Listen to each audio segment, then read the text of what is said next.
Hello everyone, my name is Jim Tanoos. I am Clinical Associate Professor at Purdue Polytechnic Vincennes. I teach supply chain management classes, and in Vincennes oftentimes we have to be more of a generalist, and so I teach a little bit of this and a little bit of that. Oftentimes it revolves around globalization, leadership, and supply chain management.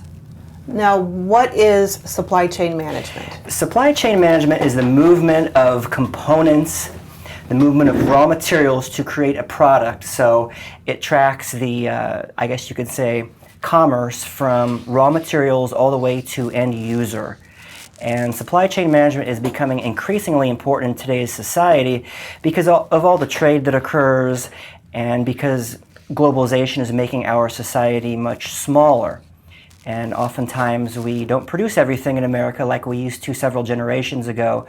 We need importing, and our own manufacturers need an export market. And so the study of that constitutes supply chain management. So supply chain management is key to a good economy?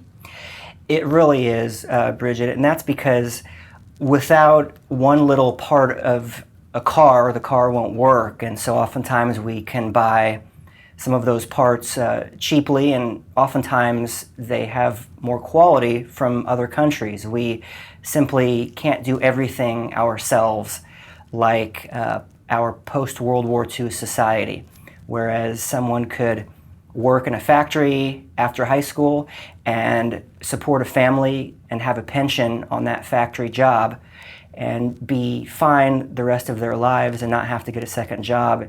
In today's world, oftentimes with automation and robotics, those extra skill sets are needed for those who work in a factory, and that infamous skills gap is where Purdue Polytechnic Vincennes and Purdue Polytechnic Institute in general comes into play. We put students in positions so they are qualified to fill those positions. They are not necessarily positions of several generations ago. Oftentimes students work in a manufacturing position for several years and develop some skill sets, certifications, Six Sigma, whatever, and move on to other factories. And these positions are not the dank, dirty factories that we may think about. They are very well-paying jobs, oftentimes starting salaries near $60,000 a year. And unfortunately, the state of Indiana can't fill those jobs. There's simply not enough qualified students, applicants out there, and that's where Purdue Polytechnic Vincennes comes into play. We help solve that the state of Indiana's skills gap through providing students the necessary skill sets in college so that they can hit the ground running in those positions. And companies like Toyota, located in Princeton, Indiana, about 45 minutes south of Vincennes, they don't have to hire people and then fire them 6 months later because they were never qualified in the first place. Jim, could you tell us about your experience before you came to work as a professor in the Polytechnic? Yes, absolutely. I was a Purdue student and graduated in the Cranert School, and my first delve into, I guess you could say, a real job was my internship in Minneapolis, Minnesota for the Minnesota Twins, and I worked for a company that worked out of the Metrodome in operations and marketing, and so I was the head of concession stands, and we sold souvenirs in some concession stands and hot dogs in other concession stands. How did you get from concession stands to supply chain management? Well, concession stands fill a need, and they get the products from the vendors to the consumers. And the consumers, as far as Minnesota Twins fans, are most likely to buy on game day. And so that was my first experience in working in supply chains. I guess not considering a position in Dairy Queen when I managed inventory at 17 years old. But I was able to parlay that internship into a position at Conseco in Carmel, Indiana upon graduation. And I worked there for a few years, and then I went forward and pursued my master's degree from Indiana University. So hopefully some of your listeners don't turn off the podcast at this point. I finished my master's degree at the Kelley School of Business and started teaching at community colleges in Indianapolis. And then after the third or fourth position I had in higher education, somebody introduced me to Purdue Polytechnic Lafayette, and I taught classes there for 3 or 4 years, as well as in West Lafayette. At that point in time, I decided to pursue my doctorate degree, and so I finished my doctorate at Purdue. I worked at St. Mary of the Woods College in Terre Haute, Indiana, as an assistant professor and associate professor. I was faculty assembly president for 2 consecutive terms. During that time, I also worked at Indiana State University, and I have been at Purdue Polytechnic Vincennes for about 5 or 6 years, full-time, about 7 or 8 years, just teaching classes as an adjunct, and I've been acting director for the past 2 or 3 years as well. What kind of high school student would excel in supply chain management? Any student that likes to work with their hands. You might consider this type of student more blue-collar oriented.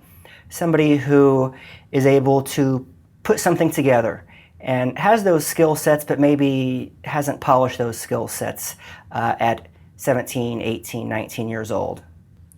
Someone who doesn't know what they want to do, explain to them in a more nuts and bolts fashion what supply chain management is.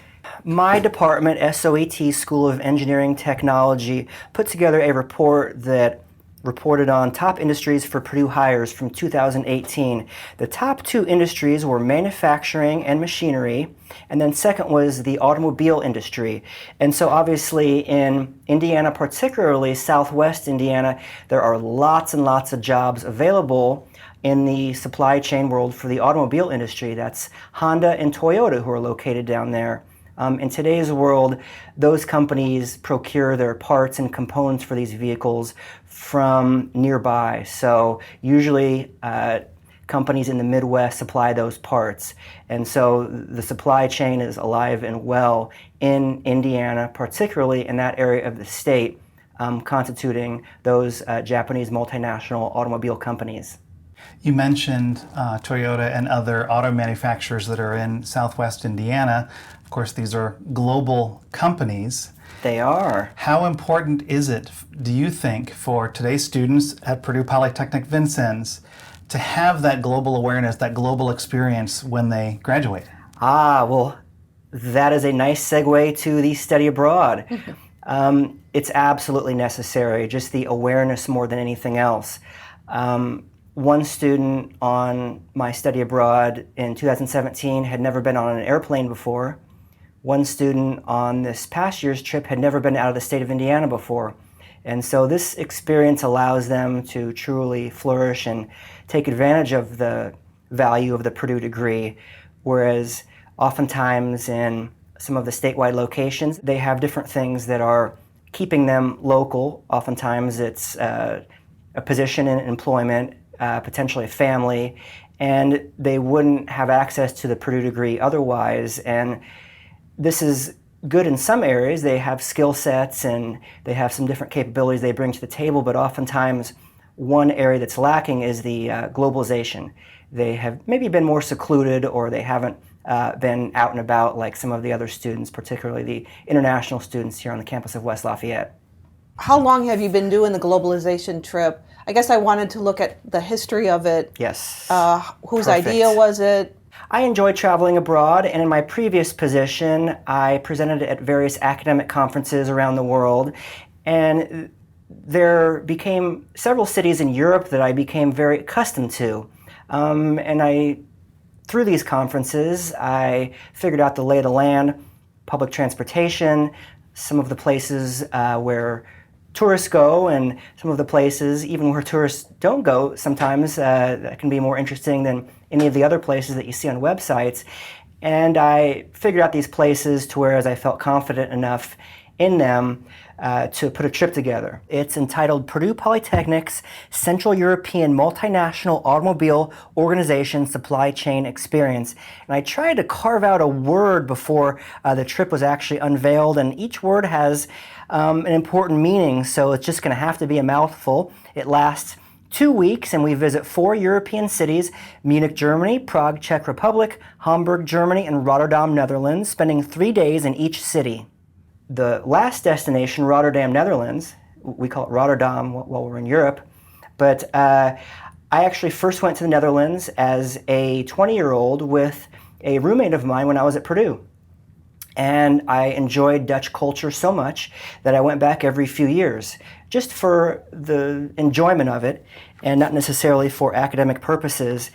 And I wandered around enough to whereas I really got accustomed to it and I know exactly where to go. In fact, I put together a 4-part series, Central Europe on a limited budget. Experiencing culture and political history doesn't have to be expensive. So I familiarized myself with a lot of these European cities before the study abroad was ever put together. The Europe tour consists of 4 particular cities. How did you decide on those 4 cities? Correct. Well, let's start from the beginning. In a message in the Purdue Polytechnic Institute magazine from, I believe, 2016, Dean Bertolini of the Purdue Polytechnic Institute stated that students have changed in terms of their motivations and how they learn. And so in light of this student evolution, the study abroad was created to allow for applicable and relevant experiential learning.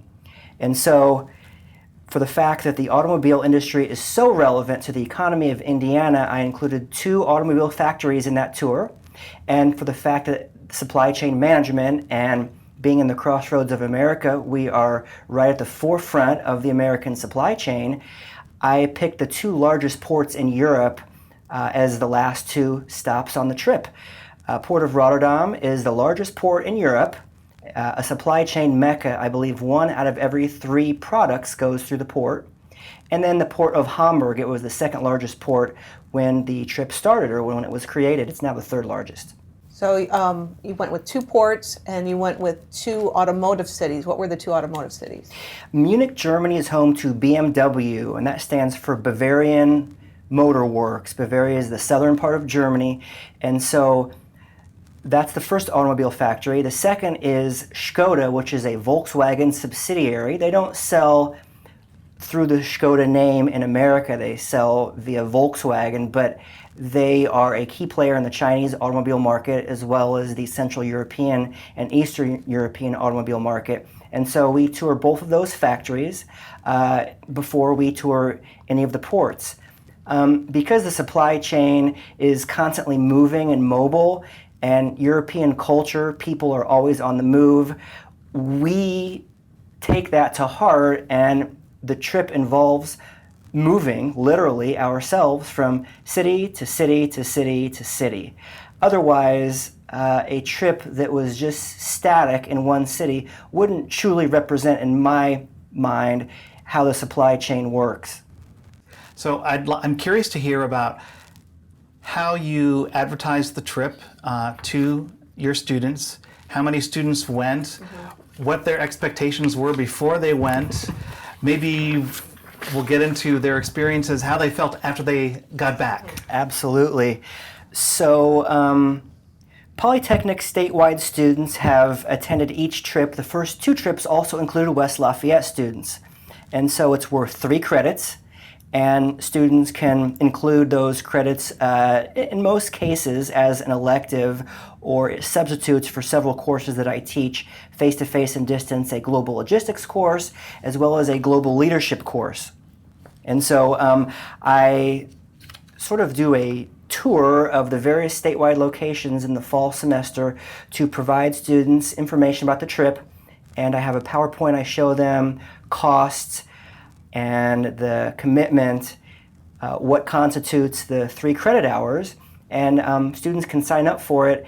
And oftentimes students would not feel comfortable signing up for a trip where they didn't know the leader, and so that's why I think going around to the various locations and offering them a little bit of face time, it allows them the confidence to sign up for the trip. The first year, 10 students attended. The second year, 30 students attended. That became a little tough to manage, so I pared it down this last year, and we just kept it open to statewide students, and there were 18 students on the trip this last year. The European Commission published a report in 2005 which revealed that the EU is the world's leading automobile manufacturing region, and also stated that more than a third of all automobiles are manufactured in Europe. And more specifically, Central Europe is the, I guess you could call it the central location specifically of the automobile market in Europe. The Czech Republic is a manufacturing hub. Like the state of Indiana, Czech Republic relies on its economy for manufacturing purposes. Munich has a lot of automobile production and production of all sorts of different products for that matter. And the Netherlands as well, not necessarily production-based, but supply chain-based. They consider themselves Central Europe, and the Czech Republic, almost the Czechs resent the fact that they are considered Eastern Europe, because for so many years they were not voluntarily part of the Soviet Union. And so this trip doesn't just constitute supply chain management and areas that students may, themes and disciplines that students may have in class, such as micro and macroeconomics, international management, quality production, global marketing, industrial management, organizational leadership, but it also constitutes culture. There are two themes of the trip beyond just the disciplines covered that students might take in class, like economics and organizational leadership, industrial management, global marketing, quality production, organizational change, and of course supply chain.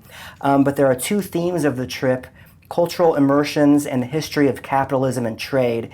And those two are inherent to understanding how the supply chain works. Oftentimes, students won't work at home or in their region of the state. They will work elsewhere. And an understanding of culture is important for students to understand because they will be faced with people from different cultures throughout their entire lives. And the history of capitalism and trade comes into play because Central Europe has been the epicenter of so much political change over the years. Obviously, we understand what Germany has gone through the World War I, through the Cold War. The Czech Republic as well, for the fact that they were under the thumb of the Soviet Union. And even the Netherlands, they were occupied during the war like the Czechs were, and they have come out of that more unscathed than some of the other countries in Europe. One of the things that we do in that country is see their city hall. The city hall was left standing in Rotterdam. It was one of the only buildings left standing, as well as the Church of St. Lawrence, which is a massive building. During the German aerial bombing before World War II, they strategically left the City Hall and Post Office so they could find where people live, and they left the Church of St. Lawrence as a landmark. And so we go into those places and see these buildings, and we understand the nature of the political history a lot better. In fact, there's a statue of not just Winston Churchill in Rotterdam City Hall, but also of George Marshall, of the U.S. Marshall Plan. And so the United States has had a pivotal role in shaping these areas of the world. And so oftentimes students, especially younger students, don't understand the political nature of where they're at until they see it themselves. In the Czech Republic, we go to the Museum of Communism, and students learn that there were many statues of Stalin during the Cold War, and students were forced to learn Russian. This was not something that they voluntarily did. They were forced to do it. And after World War II, they were under the thumb of the Soviets for so long, up until 1989, the fall of communism, and they have really embraced an American-style mindset in their economy. And now a lot of the younger people speak English as well as Czech, whereas the older generation speaks Russian and Czech.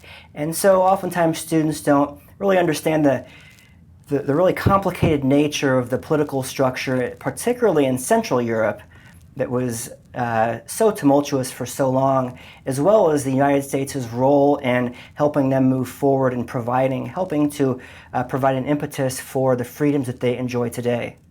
You mentioned the students overseas, that nowadays many of them speak whatever their native language is in addition to English. So I wanted to ask, when you were over there with your students, were they able to interact with their counterparts over there who could speak English and share their culture some? Yes, we are very lucky in America because everywhere we go, people seem to really like Americans. And no matter what you may read on the news, Americans are well received. And not just that, but everybody speaks English and they want to speak English with Americans. So beyond just a few words in Czech or German or Dutch, please, thank you, or where's the restroom located, sometimes we don't understand the nature of America's role in the global marketplace because we're just accustomed to everybody speaking English. And I have yet to have a student that was fluent in Czech, German, or Dutch attend the trip, and nobody's gotten lost and nobody's run into a situation where nobody spoke English, luckily for us. It sounds like this is as much of a history lesson as it is a supply chain lesson. Absolutely. You don't necessarily know where you're going unless you realize how far you've come. And so the nature of capitalism, the fact that the ports in wartime were controlled for the benefit of whoever was in charge at the time, they didn't allow products to come and go. For instance, the port of Hamburg was obviously blocked off from the United States during World War II, but after World War II, when they were part of Western society, the port of Hamburg allowed products to come in, and that included American records. And so the fact that American records came in the port of Hamburg in the late 50s, early 60s, the Germans that lived in Hamburg had access to American music, unlike a lot of other people around the continent. For instance, Chuck Berry, Fats Domino, Elvis, Little Richard, some of those American artists who were rock and roll pioneers became very well known in Hamburg, Germany. And so we take a tour of where the Beatles played when the Beatles were 16, 17, 18 years old, and we are able to check out some of the venues where they first sharpened their skills as musicians. This was only possible in Hamburg because those people were able to understand and appreciate and covet American rock and roll through the port. In the Czech Republic, they weren't able to have Beatles records, and so this potentially was one of the main reasons in the impetus of the fall of communism. They were jealous of the access to American rock and roll that other people nearby had access to. In fact, one of the most favorite parts of touring the Czech Republic, and particularly Prague, is the Lenin Wall, which became a symbol for Western culture and over the years became a center point for the hope and desire to have access to American and Western products like cassette tapes throughout the 80s. Could you address what do the students come back with? What's new to them? What leaves the greatest impressions? What do they talk about once they get back? I would say self-confidence more than anything else. The fact that they could get around, feel comfortable in their own skin, and in some instances feel like they can conquer the world by going abroad. I don't micromanage their schedules at night. Oftentimes we have a little bit of free time.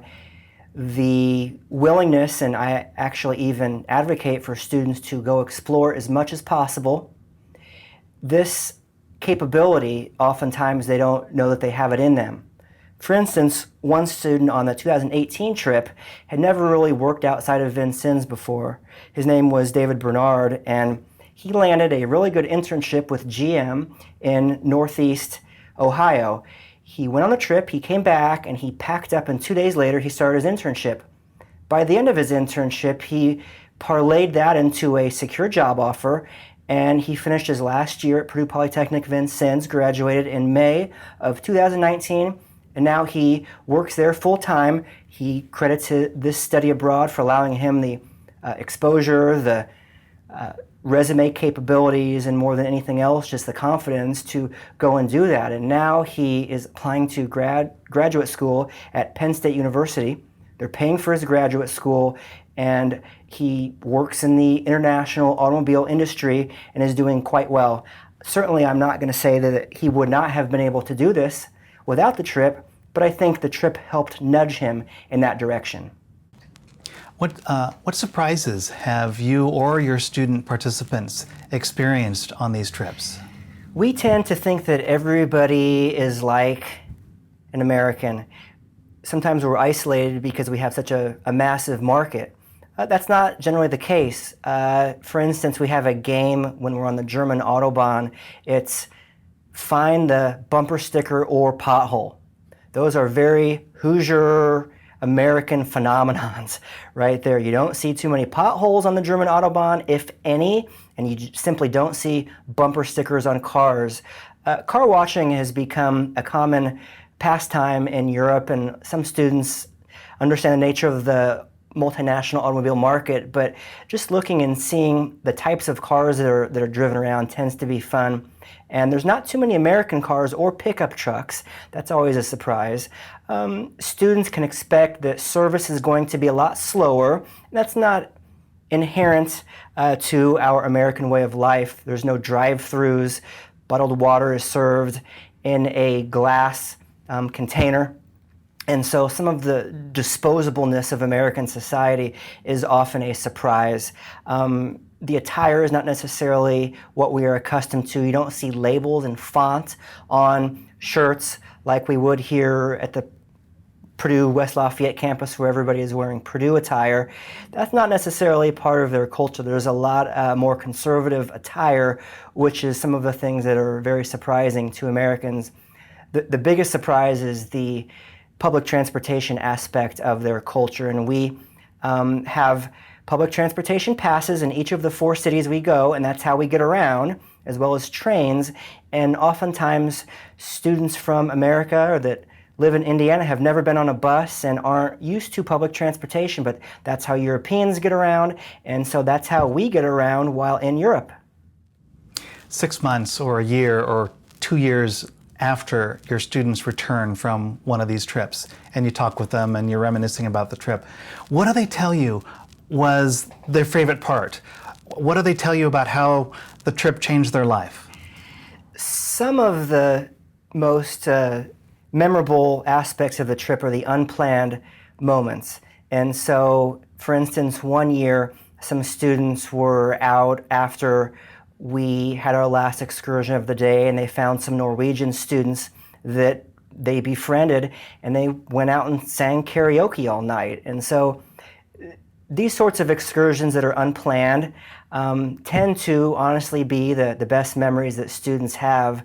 I'd like to be able to pat myself on the back and say that it's our structured tours that are most memorable, but for the fact that I actively encourage students to explore, it's these unplanned moments oftentimes that are unstructured that do tend to be the most memorable aspects of the trip for many students. And so I'd say that these are the best memories beyond just the relationships that are formed between the students themselves.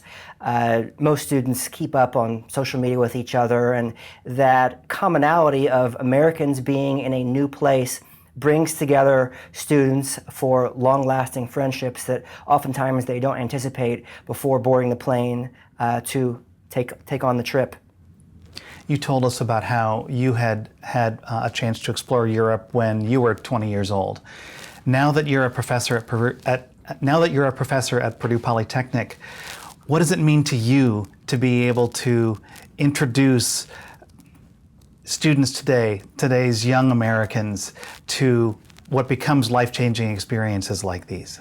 Well, I just feel that I'm paying forward some of the enjoyment and love of culture, particularly European culture, that some of my professors enabled me to enjoy when I was a student. And so sometimes we just need a little bit of push in that direction, and that's all it takes for somebody to turn themselves into a lifelong learner of culture and globalization. And we're so isolated in America, and I think it's important to have that early first experience, because if students don't necessarily travel early on in their lives, then they may not do that the rest of their lives. I've had a few students that didn't have a passport before the trip and certainly need a passport for the trip, and subsequently they've traveled the world. And those are the great stories for me to hear, because it leads me to believe that some of the influence and some of the different things that I tried to get across during the trip itself were long-lasting and imperative to their career trajectories. For instance, I had a student, Evan Knight, an aviation technology major from Greenwood. He works as a technician at Aerosmith Peterson Motorsports, an auto racing team in the IndyCar series in Indianapolis. And so he repairs and maintains the primary and backup race cars for the team. After the Skoda Factory tour, he commented, "What I found most interesting was the racing history of Skoda. Working in the racing industry, it's always awesome to see different types of racing that is popular around the world, and to give somebody access who is already on their way to achieving some additional goals in industries such as the global automobile racing industry makes it worthwhile for me." And I have one more example as well. One student from the 2019 trip, Cody Phillips, he's a mechanical engineering technology student from Greens Fork, Indiana. He studies at Purdue Polytechnic Richmond and works for Auhaus Tool Engineering in Richmond as a CNC machinist. And that company has worked in the automobile industry for over 40 years, and from their website has developed work-holding special machines, lean systems, and fully automated cells for a wide variety of automobile components and sub-assemblies. And at that position in the company, he builds automation cells that keep batteries from overheating. And so these cells are installed into the wall mounts for Tesla batteries. And so, like many students on the trip, he is earning his Purdue degree and studying abroad not to help start his career, but to instead enhance it. And some of these students gain the most from the trip as compared to other students, because I think they appreciate the nature sometimes of the global automobile supply chain industry.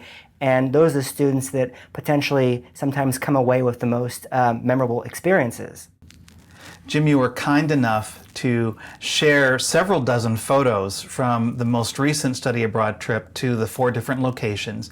And we've pulled together just about a dozen and a half or 2 dozen of those photos and put them kind of in order of the cities that you visited. And I'm going to show those on the screen above my shoulder. And I wonder if you could just tell us some stories about what we're seeing in these photos. Okay. So where are we here?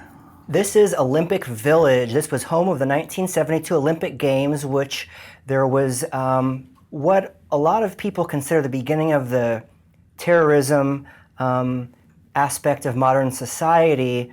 There was a hostage crisis and some deaths, unfortunately. And it also potentially serves as a moment to see that sometimes government can serve as a catalyst for private development.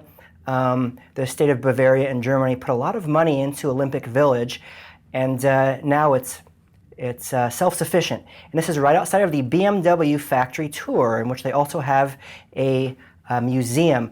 And these are students from Purdue Polytechnic Anderson. And sometimes we like to take pictures of just the students from one location so they can send them back and put them on the website of that specific location. Here we are as the 2019 group in Olympic Village, home of the 1972 Olympic Games, and this is outside of the BMW factory from which we are just about to go on the tour. This is the BMW factory lobby, and students can check out the machines, the motorcycles, the new BMWs, but they can also sit in the vehicles themselves. And so for any techie, any fan of the automobile industry, this is an absolute playground for them. And so there's a lot going on inside the tour itself. We are not allowed to take pictures inside the BMW factory, but while in the factory, we checked out 16 variations of vehicle body frames for the 2020 product lines, the paint shop with environmentally friendly water-based paints. There are 16 standardized colors, production of their 3, 4, and 8, and 12-cylinder engines. They have 2,000 person employee teams that produce 3,300 4-cylinder engines per day, and we got to see that firsthand. We checked out their air jet cleaning, and we got to check out their brake inspection process after assembly. And so those are some of the pictures that you won't see because that's prohibited due to trade secrets. Is this still in the same location? That is in Munich, Germany. 95% of the buildings in Munich were destroyed at the end of World War II by Allied bombs. They decided to rebuild in historic style. This is one of the very few buildings that survive the bombs of the Allies. And this building is a church that was made in the 14th century, I believe, and you can see there's some construction there. It needed some rehabilitation. And so one of the cool things, and just part of the cultural excursions of the trip that I plan out in advance, is architecture. And so whereas Hamburg, Germany was rebuilt in modern style, global style, Munich was rebuilt to reflect as close to the original buildings as possible. So all the buildings look like the historic buildings, but they were all built from 1945 and beyond. This is a statue of, I believe, King Maximilian of the German state of Bavaria, and there are quite a few statues that kind of tell us about the history. Germany was only a country starting in around 1880 something, and so in all actuality, people think that Germany is a very old country, but before this it was just a series of independent states ruled independently, and so they've only been a country for a short amount of time. Certainly they've been a pivotal country from the perspective of political influence in Europe, and one of the aspects of not just cultural immersions, but the history of capitalism and trade sometimes can be depicted in some of the leaders and what they've done to bring all the Germanic people together under the one flag. Okay, so I believe for this next picture, this is the first picture from Prague, the second stop in the trip. Certainly, and this is our second city. We took the train from Munich to Prague, and it lasted about 5 hours or so. This is a student standing in front of the astronomical clock, which is the longest running clock in the world, or the second oldest clock in the world. And you can go to the very top of the steeple there and see the entire city. And one student went tower hopping in each of the 4 cities. He went to the highest vantage point of each of the 4 cities and took pictures. And so it wasn't this particular student, but it just goes to show that exploring is pivotal in these areas. This is also in Prague. This is Newtown. And the architecture of Prague is very unique. In Prague, that's the only Central European city to survive the bombs of World War II. They were almost seen as a pawn of the Germans, and they were given up by some of the Central European powers. And so the Germans occupied Prague during the war, didn't bomb it, and then certainly the Soviets occupied Prague after the war. So of the 4 cities, on the trip, 3 have new architecture because they were bombed. Prague, again, has very, very historic architecture dating back to the 13th and 14th century, particularly the Charles Bridge. Oftentimes, the marketing in Europe is just a little bit different than what we're used to, and this is the Prague train station. And since there's so many tourists that get on and off at the Prague train station, sometimes they can give you a little bit more information. And this particular picture, you can see information related to what's there on the steps, not necessarily even on the top of the steps. And so, for instance, there are many signs that say McDonald's, take a left 150 kilometers. And so that way tourists can have a little bit more of a vantage point of what's happening once they leave the train station. Okay, so this is Evan Knight, and I spoke of Evan earlier, but he actually works for the racing industry here in Indiana, and that is in Prague at the Skoda Museum. And like in BMW, you couldn't take pictures inside the factory tour, but he's an aviation technology major from Greenwood. He studies at Purdue Polytechnic Indy and works as a technician at Aero Schmidt Peterson Motorsports, an auto racing team in the IndyCar series. And so he repairs and maintains the primary and backup race cars for that team. And this is either before or after our Skoda factory tour, where he commented, "What I found most interesting was the racing history of Skoda. Working in the racing industry, it's always awesome to see different types of racing that's popular around the world." These are students from Purdue Polytechnic Vincennes during the 2019 trip outside of the port of Hamburg. And so you see a big vessel there in the background. And so the tour of the port of Hamburg was via boat. And this was before we hopped on a boat to take a tour of their massive, massive port. One of the aspects of the trip involving cultural immersions is the attendance at several different Rotary Club International meetings. And at this particular Rotary Club, it was at a medieval castle. And it's a nice opportunity for students to dine and converse with Europeans in a different setting than what we would at a local restaurant or bar or pub. And these are all members of a club, and this is the traditional Rotary exchanging of banners. I'm a member of our local Rotary Club, and you see that I am exchanging my local Rotary Club banner for his, and the speaker was a member or he worked at Royal Dutch Shell, and he talked about what's happening with the Dutch petroleum industry, and the food there was absolutely magnificent, I must say. So one of the aspects of European culture is the politics. During our trip in 2019, we had access to the days and weeks before the EU parliamentary elections, and so Germany has a major stake in the preservation of the EU because of supply chains. They want easy markets to sell to. They make so much in Germany, and so there was, just like in the United States, a lot of campaign literature around, and we happened to see this person in the form of a billboard both in Munich as well as in this picture in Hamburg. What is the message on that? It is, we are all better together, something to that effect. This is a student from Purdue Polytechnic Kokomo, and this is outside of the Skoda factory in their museum. Skoda has been producing bikes and cars for 100 plus years, and certainly their museum depicts a lot of the history.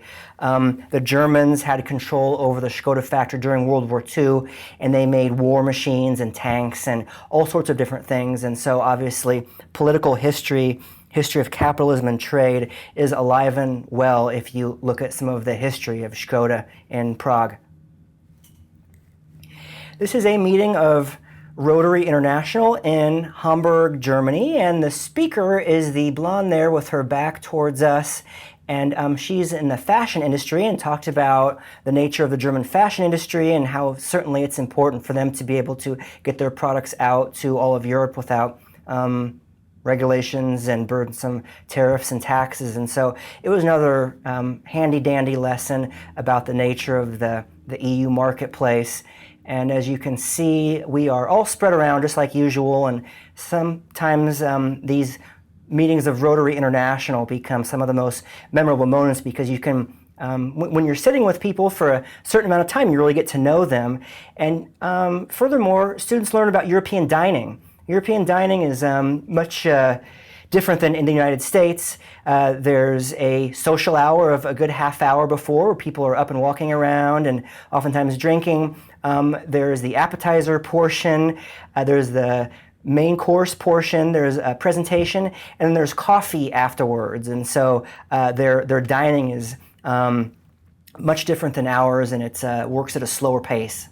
How often during the trip are there social occasions like this with the whole group where your students get to sit down and have a meal with some of the industry partners that they're getting the tours from during the day?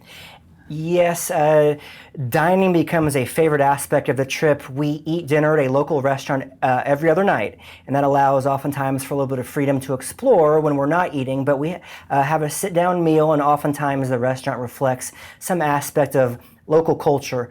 For instance, in Hamburg, they use more spices, international spices, in their ingredients. For instance, due to the nature of the history of port access, whereas in Munich, it's the traditional German, potential stereotypical dining that you might consider with schnitzel, brats, certainly warm beer. And so Hamburg and the dining experiences there are much different than that of Munich and Bavaria, which is new and surprising to students who think that German culture is the same throughout the country.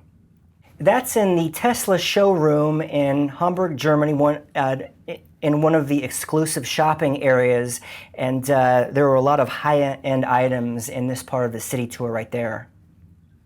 This is at the train station outside of Hamburg, awaiting our bus to go to the hotel, and that's something that I take care of in advance to map out how to get from our hotel from the train stations, and oftentimes this is a learning experience for me too, because our hotels via our travel agent are in different areas of the city oftentimes for each subsequent trip. This is Miniature Wunderland, the largest model railway station in the world, and every year they have different models of large mammoth global places, whether it's the Grand Canyon, Statue of Liberty, a massive airport, and I believe this is a model of a stadium in somewhere in Germany, whereas the stadium is on the right with the parking and some other amenities there on top. And painstakingly, in very precise fashion, the people at that particular tourist destination put this together, and they have different exhibits every year.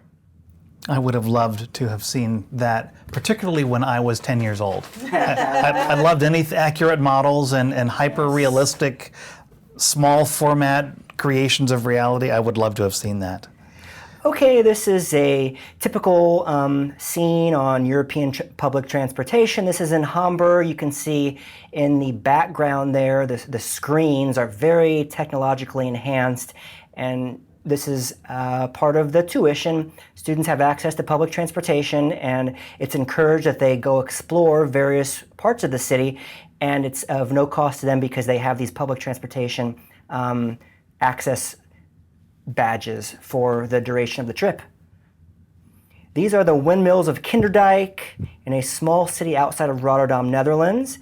These are students from Purdue Polytechnic Vincennes. These windmills in the 15th century, I believe, stood as a means of energy, and they pumped out water in this region and allowed for early aspects of electricity for those citizens, and they are still certainly standing today. The first 2 years of the trip, it was free. The year from which this picture depicts, 2019, they put up in a very American fashion a tourist building, and now it costs €7 to have access. So they're learning from the American way of charging tourists, I believe. Aspects of American culture that are being shared. Yes. This could be considered one of the very first technological advances, the windmills, yes? Yes, absolutely. And it's a nice means of showing how Europe has really led the charge in sustainable energy, and they continue to do that today, whether it's solar or other types of sustainable energy, in trying to get away from fossil fuels. And you're seeing less cars driven on the streets now, oftentimes due to restrictions in the availability. And then from here on, I think almost every photo of Rotterdam, they're on their bikes.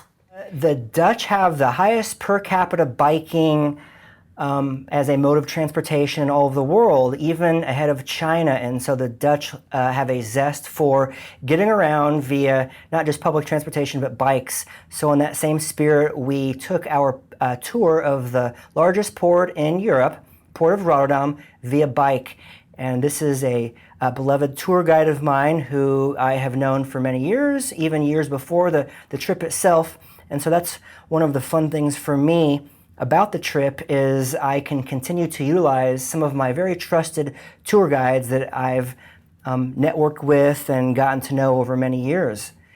This is the Erasmus Bridge in the background there, and we would eventually go across the bridge, and it overlooks the part of the port of Rotterdam.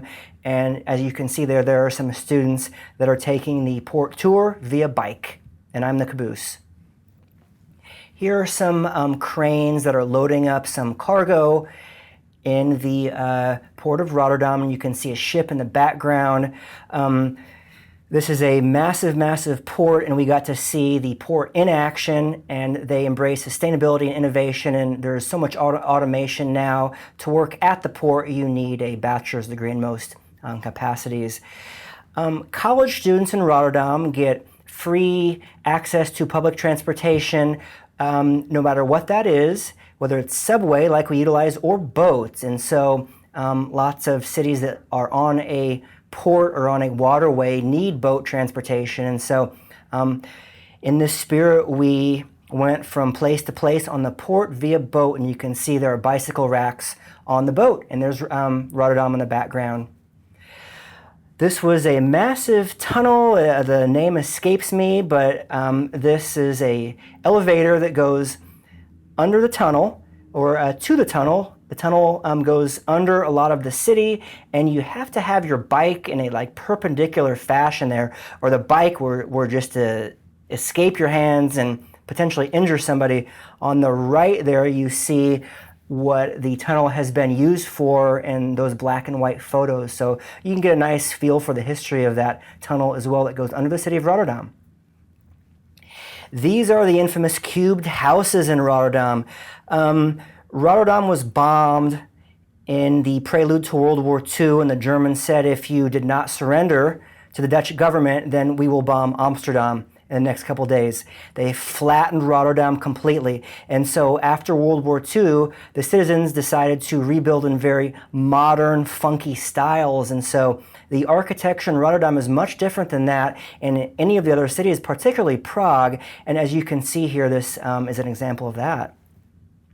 This is an innovation dock, and we were just leaving that. And in this innovation dock, they have startup companies, and they have several different colleges where students learn. This is right outside of part of the port, and some new products that may or may not enter the marketplace can be created and perfected within the innovation dock by budding entrepreneurs that are Dutch and that are current students, and it allows them ease of exporting to various marketplaces in Europe. And this is within the innovation dock. This is the RDE Lab, Research, Development, and Enterprise Lab, and we got a feel for some of the startups that were happening. This is a traditional Dutch bike lane. You can see how it's sort of a dark red, and these are all over the city, and it's a bit complicated to understand how the bike lanes work when you first are exposed to this, but it doesn't take long for students to realize that when you see that dark red, you look left and right to make sure that you don't get run over. And this is just a means of the local supply chain here, a small UPS motorcycle moped using the bike lanes, and they actively encourage, the Dutch government encourages use of these bike lanes for transportation and supply chain capabilities. It almost looks to me that in addition to being a supply chain tour and a history tour and a civics tour, it's also an architecture tour. Yes, architecture has truly been shaped by the political history of Central Europe, and so you can learn a lot about the history of any of these cities by examining their architecture and learning more about the history of that architecture. I really get the sense, talking with you, Jim, that you need to be a professor in two disciplines. You obviously supply chain management, but a professor of history as well. History is more for me, not necessarily a professional pursuit, but just a hobby.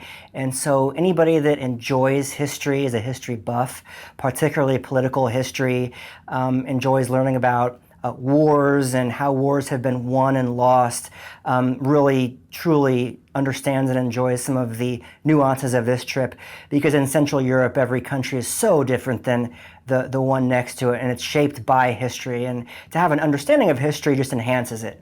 What better way for students in the Polytechnic around the state to gain experience in their field, whether it's supply chain management technology or another, and connect it to history and global cultures than through a trip like this one?